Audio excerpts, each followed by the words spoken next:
Damai sejahtera dari Allah Bapa itu yang melampaui segala akal dan pikiranmu dalam Kristus Yesus Tuhan kita. Amin.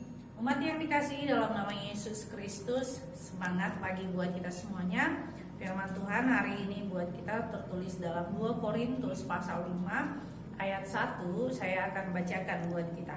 Karena kami tahu bahwa jika rumah tempat kediaman kita di bumi ini dibongkar, Allah telah menyediakan suatu tempat kediaman di surga bagi kita, suatu tempat kediaman yang kekal yang tidak dibuat oleh tangan manusia. Demikianlah firman Tuhan. Kita yang dikasihi dalam nama Yesus Kristus, Allah menciptakan dunia ini adalah sebagai tempat untuk manusia bisa tinggal dan berdiam diri. Sama seperti kita pasti semuanya mempunyai tempat tinggal kita masing-masing. Tetapi tempat tinggal kita itu ada kalanya bisa seiring dengan waktu ketinggalan zaman, atau yang kedua bisa saja terjadi contohnya kebakaran atau banjir dan lainnya, atau yang disebut dengan bencana alam. Nah, seperti itu juga lah dunia ini. Artinya kita mari melihat bagaimana dunia ini pemanasan global. Dimulai dari pada bulan 5 ini kita melihat begitu panasnya. Kita tidak tahu apa sampai akhir bulan 12 akan seperti ini juga panasnya. Pemanasan global bisa mengakibatkan kebakaran hutan. Bisa juga mengakibatkan bagaimana lahar es di kutub utara semakin mencair yang akan mempengaruhi umat manusia.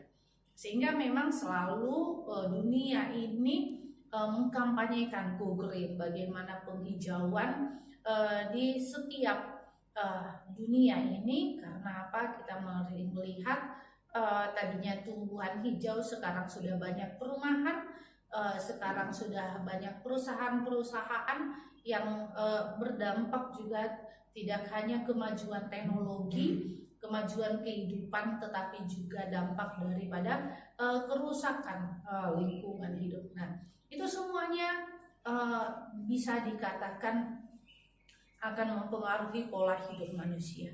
Oleh karena itu, firman Tuhan meyakinkan kepada kita bagaimanapun perkembangan dunia ini, kita mempunyai tempat kediaman, yaitu yang telah Allah berikan kepada kita tanpa kita membuat desainnya, tanpa kita memanggil tukang, tetapi Allah sendirilah yang menjadi desainer, atau Allah sendirilah yang menjadi arsitek di dalam pembangunan rumah kediaman kita kelak, yaitu di surga.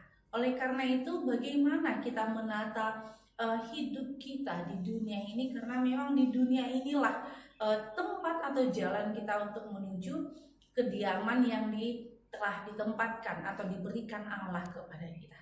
Tentu sebagai orang yang mempunyai dan diciptakan dari firman Tuhan, dari Roh Allah, dan diberikan Roh Allah kepada kita ketika Allah menciptakan kita dari tanah liat. Disinilah hidup manusia yang selalu diperbarui oleh firman Tuhan, sehingga ketika keinginan duniawi lebih besar, kita harus mengingat bahwa Allah atau Roh Allah lah yang sebenarnya yang harus lebih besar di dalam diri kita. Artinya bagaimana disitulah penguasaan diri dengan firman Tuhan. Bagaimana memang dunia ini jalan untuk mempertajam iman kita.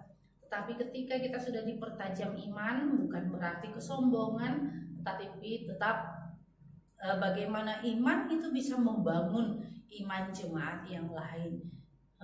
Amin. Kita bersatu dalam doa. Terima kasih Tuhan Yesus buat anugerah-Mu, buat cinta kasih-Mu. Ajarkan kami untuk saling membangun satu sama lain, dan biarlah Roh-Mu selalu menyertai kami. Dalam nama Yesus Kristus kami berdoa padamu. Amin. Anugerah Tuhan kita Yesus Kristus dan kasih Allah dan persekutuan Roh Kudus itulah yang menyertai kita. Amin.